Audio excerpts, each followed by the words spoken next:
Imagine a city so wealthy, so powerful, that Rome itself had to destroy it to survive. But what if Rome didn't just destroy it? What if, in its desperate act of annihilation, Rome secretly absorbed the very essence of its greatest rival, forever changing its own destiny? Carthage. North Africa. Spring, 146 BCE. Roman soldiers fight on rooftops, laying wooden planks between buildings, 6 stories above the street. They cross from one structure to the next, pushing defenders into the fires raging below. For 6 days, the legions claw their way uphill through a city of 400,000 inhabitants, house by house, floor by floor.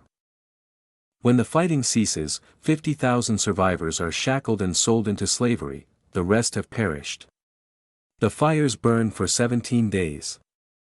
When the smoke finally clears, nothing remains but ash and foundations.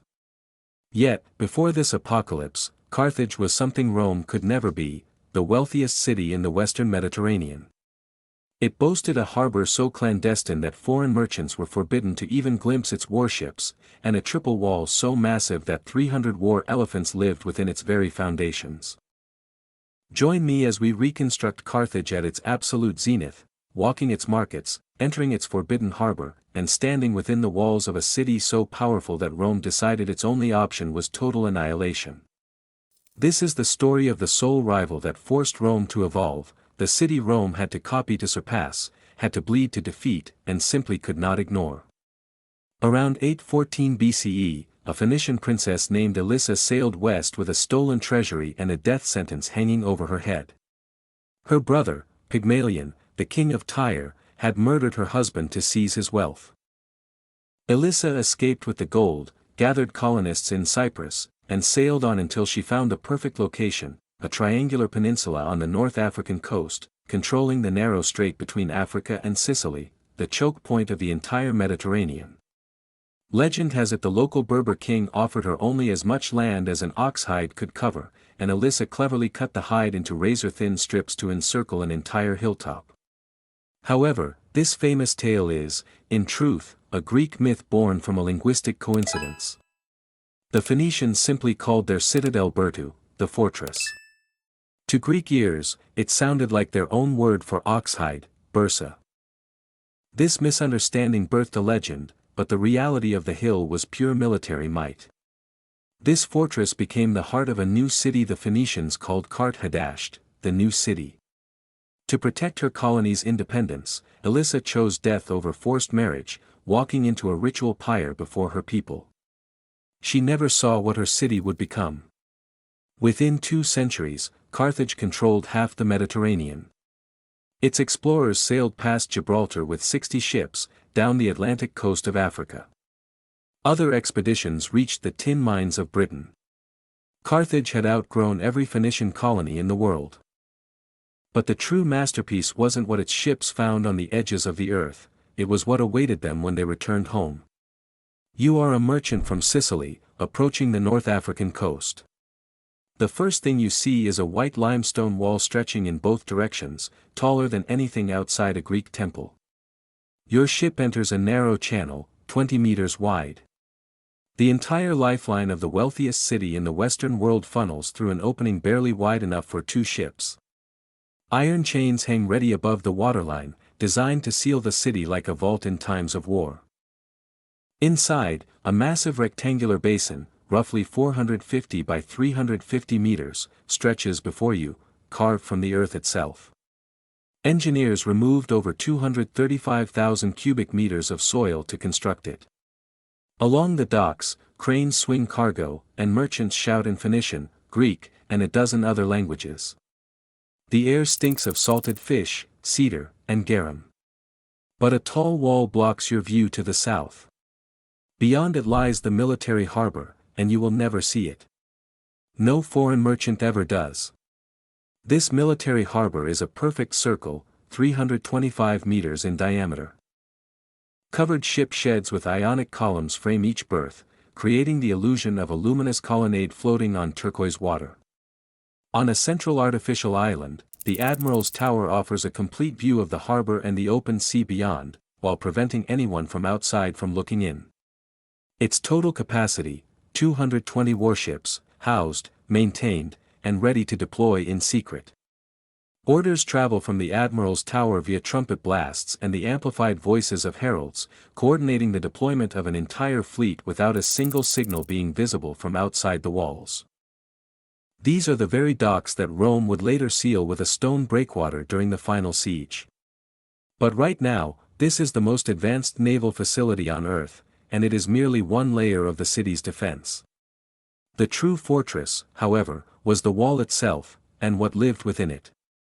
The total perimeter of Carthage's walls measured approximately 35 kilometers. But the architectural marvel was the western land wall, sealing off the isthmus that connected the peninsula to the mainland. Defenses began with a dry ditch over 20 meters wide, followed by a palisade and a second trench. Then came the main wall, 14 meters high, 10 meters thick, taller than a 4-story building, wider than a 3-lane highway. Watchtowers rose every 60 meters. And the wall was hollow. Within its vaulted base were stables for 300 war elephants. Above them, quarters for 4,000 cavalry horses. And above the horses, barracks for 20,000 infantrymen. This wall didn't just defend the city, it was the army, embedded in stone. These soldiers came from everywhere.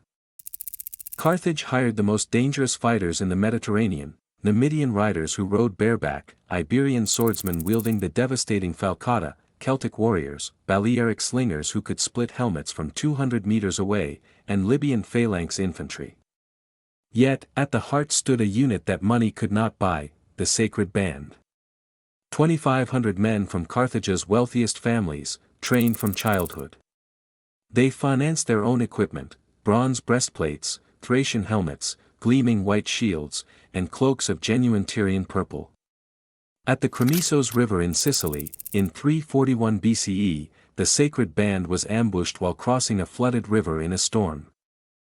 Outnumbered and cut off, they refused to flee. They fought in the mud until the last man fell. 2,500 aristocrats chose annihilation over the dishonor of retreat, dying in purple cloaks worth 3 times their weight in gold. For in Carthage, wealth wasn't just power, it was identity. Aristotle almost never analyzed non-Greek governments, but Carthage earned a chapter in his Politics because its constitution, in his view, was superior to many Greek ones. His proof. Carthage had never produced a tyrant and had never suffered civil war. Power was distributed with paranoid precision. 2 Sophites, elected judges, ruled but were not permitted to command armies. Civilian and military authority were locked away in separate spheres. Below them, a wealthy Senate, and beneath the Senate, the Council of 104, whose sole purpose was to instill fear in generals. When a commander returned from campaign, the council scrutinized everything. If they found failure, the punishment was crucifixion. Carthaginian generals fought knowing the very men who hired them could nail them to a cross. This system ran on one fuel, money. Carthage was a plutocracy, commercial success was the only nobility. And the ultimate symbol of this wealth was a color, Tyrian purple, extracted drop by drop from the mucus gland of the murex snail. 8 to 12,000 individual snails, hand-extracted, just to produce a single gram of pure dye. The resulting pigment cost 3 times its weight in gold. And unlike any other ancient dye, it didn't fade, it deepened in sunlight, becoming more intense the more it was worn. Only the Sophites, high priests, and wealthiest senators could afford full robes. The Romans called them poni, the purple people. From that word came, punic. A kilogram of purple wool cost more than most Carthaginians earned in years. But the most valuable thing in Carthage wasn't a fabric, it was agricultural science. And Rome would one day steal it to feed its own empire. Step into the agora, and the noise hits you first. Vendors shout over the clang of metalworkers and the rumble of carts. Shaded colonnades house specialized stalls, mountains of emmer wheat, sheep's cheese, figs, dates, and the fruit the Romans would call malum punicum, the Punic apple. We know it as the pomegranate. Syrian goldsmiths work alongside Iberian arms dealers. Glass perfume bottles, thick cobalt blue with vibrant yellow and white threads, catch the morning light. Climb the streets, and they transform into stone staircases, inclines so steep that no wheeled traffic can pass. 5 to 7 meters wide, with stone drains running beneath. Carthage boasts an underground sewage system, centuries ahead of most cities. Enter a wealthy home, and the city disappears. Empty facades conceal open-air courtyards. Beneath the courtyard, a cistern collects every drop of rain, sealed with waterproof Phoenician cement, a technology Rome would later adopt. Walls glow with red cinnabar, Egyptian blue, and gold leaf. Floors are pavimenta punica, polished terrazzo, inlaid with marble chips. Terracotta masks with screaming faces guard entrances against the evil eye, while serene ceramic goddesses smile from wall niches. Ornate ostrich eggs from trans-Saharan trade routes sit on shelves, and ivory panels carved with sphinxes adorn the furniture. Carthaginian households don't just trade with the world, they put it on display. The food matches the ambition. Pulse punica, emmer wheat, slow-cooked with cheese, honey, and egg, a rich, dense porridge serving as breakfast or dessert. It was so good that Cato the Elder, the very senator who would one day demand Carthage's destruction, included its recipe in his own Roman manual on agriculture. The irony would be delicious if it weren't so bitter. Passum, a full-bodied raisin wine, made by sun-drying grapes and soaking them in fresh must for 6 days, creating a syrupy sweetness Romans used as a sauce and one of the few wines women were legally permitted to drink. Beyond the city lay the suburb of Megara, a green oasis of villas nestled among irrigated citrus groves, olive orchards, and vineyards. The knowledge behind all this was codified in 28 volumes on agricultural science by a nobleman named Mago, the most advanced farming manual of the ancient world. Remember that name. In the necropolis, the elite rested in shafts carved 27 meters deep into the bedrock. Cedar-lined chambers with polished stucco gleamed in lamplight. Among the grave goods, a small ivory plaque bearing an Etruscan inscription, "I am a Punic Carthaginian," the calling card of a merchant who moved between worlds. And near the harbor lay the Tophet of Salambo, a field packed with stele engraved with the sign of Tanit. Beneath them, over 20,000 urns containing the cremated remains of infants, often mixed with the bones of lambs. Ancient writers accused Carthage of ritual child sacrifice. Modern archaeologists are divided, some accept the classical accounts, others interpret it as a sacred cemetery for babies who died of natural causes in a world of devastating infant mortality. The debate remains unresolved. What is certain is that this site was sacred, active for 6 centuries, and central to Carthaginian life. Whatever transpired here, it would not protect the city from what was to come. Across the sea, a 9-year-old boy had placed his hand on an altar, swearing an oath that would set the Mediterranean ablaze. In 237 BCE, Hamilcar Barca stood with his son before an altar. Carthage had just lost Sicily, Sardinia, and Corsica. Its treasury was empty. Rome had stolen the islands while Carthage bled through a mercenary revolt. Hamilcar made the boy swear, never be a friend of Rome. That boy was Hannibal. Hamilcar conquered southern Spain, building a new empire of silver mines and warrior alliances to replace what Rome had taken. When he fell in battle, his son-in-law continued. When Hannibal took command at 26, he did something so audacious that Roman senators refused to believe the reports. He marched his entire army, infantry, cavalry, and dozens of war elephants, from Spain, through southern France, and over the frozen passes of the Alps in autumn. Thousands perished from cold, rockslides, and attacks by hostile mountain tribes. But the survivors descended into the Po Valley, and Italy would never be the same. Over the next 3 years, Hannibal annihilated every Roman army he faced, at the Trebia, at Lake Trasimene, and then, in August 216 BCE, at a place called Cannae. Through a deliberate crescent formation that bent inward to swallow the advancing legions, then closed his cavalry around both flanks, Hannibal trapped the Roman army in a double envelopment. Nearly 50,000 soldiers fell in a single afternoon, more losses than the British suffered on the first day of the Somme. Hannibal dominated Italy for 15 years but could not take Rome itself. The tide turned when Scipio invaded Africa, forcing Hannibal home. At Zama in 202 BCE, Scipio used Numidian cavalry, former Carthaginian allies, to crush Hannibal. It was Cannae in reverse. The treaty stripped Carthage of its fleet, its territories, and its sovereignty. Then something astonishing happened. Carthage recovered, through agriculture. Using Mago's techniques, it transformed its remaining land into the most productive farmland in North Africa, paying off its war debts ahead of schedule. This instilled more fear in Rome than elephants ever did. Senator Cato the Elder visited Carthage, witnessed the wealth still flowing, and began to end every Senate speech, regardless of the topic, with 6 words: Carthago delenda est. Carthage must be destroyed. In 149 BCE, Rome dispatched 84,000 soldiers. Carthage surrendered its weapons, hoping for mercy. Then Rome revealed its true demand: abandon the city. Move inland.